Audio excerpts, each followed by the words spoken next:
भगवान शिव का हिंदू मिथोलॉजी में एक यूनिक प्लेस है। वो हिंदू गॉड्स के वास्ट पैंथियन में बस एक आम डीटी नहीं है, बल्कि इमेंस सिग्निफिकेंस और मिस्ट्री की एक फिगर है। उन्हें स्वयंभू सेल्फ बॉर्न माना जाता है, मतलब किसी और बीइंग ने उन्हें क्रिएट नहीं किया। यही कंसेप्ट उन्हें दूसरे गॉड से अलग करता है, जिनकी वेल डॉक्यूमेंटेड जीनियोलॉजीज हैं। दूसरे देवताओं के अनलाइक शिव के कोई पेरेंट्स नहीं हैं। ट्रेडिशनल बर्थ नैरेटिव का यह अभाव उनके एनिग्मेटिक नेचर को और बढ़ाता है और उन्हें एक डिवाइन एंटिटी के रूप में एलिवेट करता है। वो जन्म और मृत्यु के साइकिल से बाउंड नहीं है, जो कि हिंदू बिलीफ का एक फंडामेंटल एस्पेक्ट है। ये उन्हें एक टाइमलेस फिगर बनाता है जो मॉर्टल लाइफ की कंस्ट्रेंट से परे है। ये उन्हें इटर्नल और टाइम के कंस्ट्रेंट से परे बनाता है। उनका एग्जिस्टेंस एक अनचेंजिंग एवर प्रेजेंट रियलिटी के आइडिया का प्रमाण है। शिव अल्टीमेट रियलिटी को रिप्रेजेंट करते हैं, वो अनमैनिफेस्टेड सोर्स जहां से सारी क्रिएशन स्प्रिंग फोर्थ होती है। वो क्रिएशन, प्रिजर्वेशन और डिस्ट्रक्शन के कॉस्मिक प्रिंसिपल्स को एम्बॉडी करते हैं। वो सोर्स हैं जहां से सब कुछ इमर्ज होता है। कई वेज में वो अल्फा और ओमेगा हैं, बिगिनिंग और एंड है। वो फोर्स भी हैं जहां सब कुछ इवेंचुअली रिटर्न करता है। एग्जिस्टेंस का यह सिक्लिकल नेचर कॉस्मोस में शिव के रोल को समझने का एक की एस्पेक्ट है। एग्जिस्टेंस का यह सिक्लिकल नेचर कॉस्मोस में शिव के रोल को समझने के लिए सेंट्रल है। वो क्रिएटर और डिस्ट्रॉयर दोनों हैं, यूनिवर्स का बैलेंस मेंटेन करते हैं। कई स्टोरीज शिव के ओरिजिन को कैप्चर करने की कोशिश करती हैं। ये टेल्स सिंबलिज्म से रिच हैं और उनके डिवाइन एट्रीब्यूट्स में इंसाइट्स ऑफर करती हैं। ये स्टोरीज हिंदू गॉड्स के पैंथियन में उनके यूनिक पोजीशन को हाईलाइट करती हैं। ये उन्हें एक पावरफुल येट कंपैशनेट डीटी के रूप में डिपिक्ट करती हैं, जो ऑर्डिनरी से ट्रांसेंड करते हैं। ये हमें उनकी पावर्स और यूनिवर्स के साथ उनके रिलेशनशिप के बारे में बताती है। इन नैरेटिव्स के थ्रू हमें उनके रोल और सिग्निफिकेंस की डीपर अंडरस्टैंडिंग मिलती है। चलिए इनमें से कुछ स्टोरीज एक्सप्लोर करते हैं ताकि भगवान शिव के मिस्ट्री और ग्रैंडियर को समझ सकें। उनकी टेल्स सिर्फ मिथ्स नहीं बल्कि प्रोफाउंड टीचिंग्स हैं, जो एग्जिस्टेंस के नेचर में विजडम और इंसाइट ऑफर करती हैं। एक कहानी है जिसमें शिव जी एक आग के खंभे से प्रकट होते हैं। ये कहानी बस एक साधारण कहानी नहीं है, बल्कि ये कॉस्मिक बैलेंस और देवताओं के बीच सुप्रेमेसी की इटर्नल स्ट्रगल को दिखाती है। ये घटना ब्रह्मा जी, जो यूनिवर्स के रचयिता हैं, और विष्णु जी, जो जीवन के पालनहार हैं, के बीच एक जबरदस्त बहस के दौरान हुई। उनका वाद विवाद बहुत तीखा था। हर देवता कॉस्मिक ऑर्डर में अपनी सुपीरियरिटी और इंपॉर्टेंस को लेकर अड़ा हुआ था।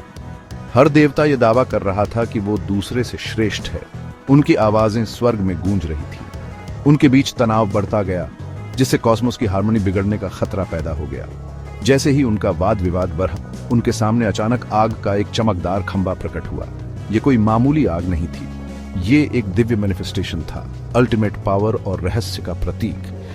इस खंबे का न कोई आदि था और न कोई अंत। ये आग का एक अनंत स्तंभ था, जो उनकी दृष्टि और समझ की सीमाओं से परे फैला हुआ था।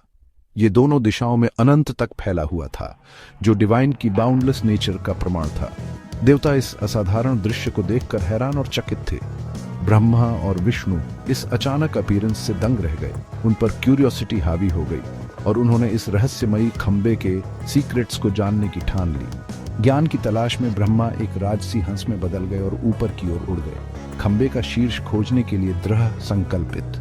वो ऊपर और ऊपर उड़ते गए, लेकिन अंत कहीं नजर नहीं आ रहा था। दूसरी ओर विष्णु ने एक शक्तिशाली वराह का रूप धारण किया और पृथ्वी में गहरे गोता लगाया, इस उम्मीद में कि उन्हें खंबे का आधार मिल जाएगा। वो नीचे और नीचे जाते गए, फिर भी तल हाथ नहीं आया।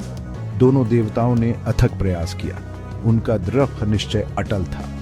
उन्होंने हर संभव दिशा खोजी, लेकिन कोई भी आग के खंबे का अंत नहीं ढूंढ पाया। मानो ये खंबा एक कभी न खत्म होने वाली पहेली हो। अपने व्यर्थ प्रयासों से थके हुए और विनम्र होकर वे उस स्थान पर लौट आए जहां से उन्होंने शुरू किया था। उनकी यात्रा लंबी और कठिन थी, लेकिन ये ज्ञानवर्धक भी थी। तब उन्हें खंबे का असली स्वरूप समझ आया। ये शिव की सुप्रीम पावर का एक मैनिफेस्टेशन था, डिवाइन के इन्फिनिट और अनफैथमेबल नेचर की याद दिलाता था। उस क्षण में ब्रह्मा और विष्णु समझ गए कि असली सुप्रीमेसी व्यक्तिगत शक्ति में नहीं, बल्कि कॉस्मोस की एकता और संतुलन में है। ये जो आग का पिलर था, ये कोई और नहीं, भगवान शिव थे। उन्होंने इस रूप में अपनी सुप्रीमेसी दिखाने के लिए प्रकट हुए थे। ब्रह्मा और विष्णु हम्बल्ड होकर शिवा की पावर को मान गए। एक और कहानी है जो ग्रेट फ्लड के थ्रू शिवा की ग्रेटनेस दिखाती है। इस कहानी में ब्रह्मा घमंडी हो गए थे। उनको लगता था कि वो ही यूनिवर्स के एकमात्र क्रिएटर हैं। शिवा ने ब्रह्मा को सबक सिखाने का फैसला किया। वो फ्लड के दौरान एक छोटे लैड के रूप में ब्रह्मा के सामने प्रकट हुए। उस लैड ने ब्रह्मा से पूछा कि आप कौन हो। ब्रह्मा अपने प्राइड में अंधे होकर बोले कि मैं यूनिवर्स का क्रिएटर हूं। तब उस लैड ने पानी में तैरते हुए एक पत्ते की तरफ इशारा किया। उसने ब्रह्मा से पूछा कि क्या आपने ये छोटा सा पत्ता भी बनाया है। ब्रह्मा को अपनी गलती समझ आ गई। उन्होंने शिवा की उपस्थिति को और अपनी लिमिटेड अंडरस्टैंडिंग को स्वीकार किया। भगवान शिव को कई नामों से जाना जाता है। हर नाम का एक गहरा मतलब है और उनके दिव्य व्यक्तित्व का एक अलग पहलू दिखाता है। हर नाम उनके व्यक्तित्व और शक्तियों के एक अलग पहलू को दर्शाता है, जो इस देवता के विशाल और जटिल स्वरूप को दिखाता है। उनका एक सबसे महत्वपूर्ण नाम रुद्र है, जो अक्सर उनके उग्र और विनाशकारी पहलू से जुड़ा होता है। रुद्र नाम प्राचीन वैदिक ग्रंथों से लिया गया है, जहां यह गरजते तूफान और प्रकृति की जंगली अदम्य शक्ति का प्रतीक है। ऐसा कहा जाता है कि ब्रह्मा ने उन्हें पहले रुद्र कहा था, क्योंकि शिव अपने जन्म के बाद रोए थे और उनके आंसू इतने शक्तिशाली थे कि उन्होंने स्वर्ग को हिला दिया था। ब्रह्मा चाहते थे कि शिव रोना बंद कर दें, इसलिए उन्होंने उन्हें यह नाम दिया, इस उम्मीद में कि नवजात देवता शांत हो जाए। हालांकि शिव के आंसू साधारण नहीं थे, उनमें नए प्राणियों को बनाने और जीवन को आगे लाने की शक्ति थी।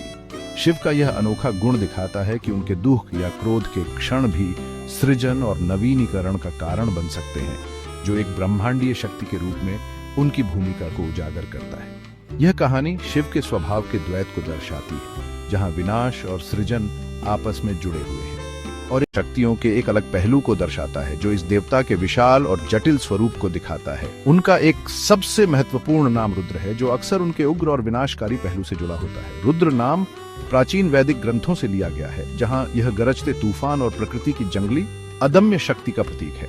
ऐसा कहा जाता है कि ब्रह्मा ने उन्हें पहले रुद्र कहा था, क्योंकि शिव अपने जन्म के बाद रोए थे और उनके आंसू इतने शक्तिशाली थे कि उन्होंने स्वर्ग को हिला दिया था। ब्रह्मा चाहते थे कि शिव रोना बंद कर दें, इसलिए उन्होंने उन्हें यह नाम दिया, इस उम्मीद में कि नवजात देवता शांत हो जाए। हालांकि शिव के आंसू साधारण नहीं थे, उनमें नए प्राणियों को बनाने और जीवन को आगे लाने की शक्ति थी। शिव का यह अनोखा गुण दिखाता है कि उनके दुख या क्रोध के क्षण भी सृजन और नवीनीकरण का कारण बन सकते हैं, जो एक ब्रह्मांडीय शक्ति के रूप में उनकी भूमिका को उजागर करता है। यह कहानी शिव के स्वभाव के द्वैत को दर्शाती है, जहां विनाश और सृजन आपस में जुड़े हुए हैं और एक अक्सर दूसरे की ओर ले जाता है। भैरव जैसे अन्य नाम शिव के भयानक रूप का प्रतिनिधित्व करते हैं, जो बुराई के रक्षक और विनाशक के रूप में उनकी भूमिका को दर्शाते हैं। पशुपति उन्हें जानवरों के रक्षक के रूप में दर्शाता है, सभी जीवित प्राणियों के साथ उनके संबंध और जीवन के संरक्षक के रूप में उनकी भूमिका पर जोर देता है। महादेव, जिसका अर्थ है महान देवता, देवताओं के बीच उनके सर्वोच्च दर्जे को उजागर करता है, लाखों लोगों द्वारा पूजनीय और पूजे जाते हैं। ये नाम कई अन्य लोगों के साथ शिव के बहुआयामी स्वरूप की एक झलक पेश करते हैं। हर एक उनके दिव्य गुणों और ब्रह्मांड पर उनके गहरे प्रभाव की कहानी कहता है। भाग 5, दिव्य माता, देवी दुर्गा और शिव के साथ उनका संबंध। देवी दुर्गा, जो योद्धा देवी हैं, उनका शिव जी के साथ गहरा संबंध है। उन्हें उनकी पत्नी और बराबर का दर्जा दिया जाता है। देवी महापुराण की एक कहानी में उनके अनोखे जन्म के बारे में बताया गया है। इस कहानी के अनुसार ब्रह्मा, विष्णु और शिव जी में एक बार इस बात पर बहस हुई कि उनमें से सबसे बड़ा रचयिता कौन है। उनके झगड़े से पूरे ब्रह्मांड का संतुलन बिगड़ने लगा। इस समस्या का समाधान करने के लिए दिव्य माता आदि शक्ति ने देवी दुर्गा के रूप में अवतार लिया। उन्होंने ब्रह्मा, विष्णु और शिव की शक्तियों को अपने अंदर समाहित कर लिया। यह कहानी इस बात पर जोर देती है कि दुर्गा सिर्फ शिव जी की पत्नी नहीं है, वो ब्रह्मांड की स्त्री शक्ति का रूप है। वो शक्ति है सृष्टि के पीछे की शक्ति। उनके बिना शिव भी अव्यक्त रहते हैं। Section 6, AD Guru, the first teacher and his cosmic wisdom. भगवान शिव सिर्फ विनाशक नहीं है, वो आदि गुरु भी हैं, पहले गुरु। वो दक्षिणामूर्ति हैं, ज्ञान और बुद्धि के परम स्रोत। ऐसा कहा जाता है कि उन्होंने शिष्य परंपरा की शुरुआत की थी। कहानी कुछ ऐसी है कि शिव दक्षिणामूर्ति के रूप में एक बरगद के पेड़ के नीचे बैठे थे। वो चुप रहे, लेकिन उनकी चुप्पी एक शक्तिशाली शिक्षा थी। सप्तऋषि, 7 महान ऋषि, उनके पास पहुंचे और उनके पहले शिष्य बने। उन्होंने उनकी मौन उपस्थिति से ज्ञान और मार्गदर्शन प्राप्त किया। यह कहानी सत्य की खोज में अंतर्ज्ञान और आंतरिक समझ के महत्व पर जोर देती है। 7वां भाग, संहार और सृजन का नृत्य, शिव की ब्रह्मांडीय भूमिका। भगवान शिव को अक्सर नाचते हुए दिखाया जाता है। उनका नृत्य सिर्फ एक कला का रूप नहीं है, यह सृजन और विनाश के निरंतर चक्र का प्रतिनिधित्व करता है जो ब्रह्मांड को नियंत्रित करता है। तांडव नृत्य एक शक्तिशाली प्रतीक है। यह हमें याद दिलाता है कि ब्रह्मांड में सब कुछ परिवर्तन की स्थिति में है। जिसे हम विनाश मानते हैं, अक्सर वह नवीनीकरण की दिशा में एक आवश्यक कदम होता है। शिव का नृत्य ब्रह्मांड का संतुलन बनाए रखता है। यह सुनिश्चित करता है कि सृजन और विनाश सद्भाव में हो। यह संतुलन ब्रह्मांड के अस्तित्व और विकास के लिए आवश्यक है। Section 8, symbols of Shiva unravelling their deep meanings. भगवान शिव के साथ बहुत सारे सिंबल्स जुड़े हुए हैं। हर सिंबल का गहरा मतलब होता है और ये हमें उनकी प्रकृति के बारे में समझाते हैं। त्रिशूल शिवा की 3 मुख्य शक्तियों को दर्शाता है, सृजन, पालन और संहार। डमरू एक छोटा सा ढोल जीवन की लय और प्राथमिक ध्वनि के निर्माण का प्रतीक है। उनके गले में सांप जन्म और मृत्यु के चक्र को दर्शाता है। उनके माथे पर चंद्रमा समय पर उनके नियंत्रण को दर्शाता है। ये सिंबल्स और कई अन्य हमें शिव के जटिल और बहुआयामी स्वरूप को समझने में मदद करते हैं। भाग 9, शिव की अमर विरासत, समय और स्थान के पार एक प्रकाश स्तंभ। भगवान शिव की कहानियां और प्रतीकवाद दुनिया भर के लाखों लोगों के साथ गूंजते रहते हैं। उनकी शिक्षाएं जीवन की चुनौतियों से निपटने और वास्तविकता की प्रकृति को समझने के बारे में मार्गदर्शन प्रदान करती हैं। वो हमें याद दिलाते हैं कि परिवर्तन अनिवार्य है। वो हमें जीवन के सुख और दुख दोनों को समान भाव से स्वीकार करना सिखाते हैं। उनकी विरासत सांस्कृतिक और भौगोलिक सीमाओं से परे है, आध्यात्मिक साधकों के लिए कालातीत ज्ञान प्रदान करती है। भगवान शिव अपनी सारी महिमा और जटिलता में मानव आध्यात्मिक खोज का एक अभिन्न अंग बने हुए हैं। वो हम सभी के भीतर रहने वाली दिव्य शक्ति की याद दिलाते हैं। वो हमें जागरूकता, करुणा और ब्रह्मांड के साथ गहरे संबंध के साथ जीने के लिए प्रेरित करते हैं।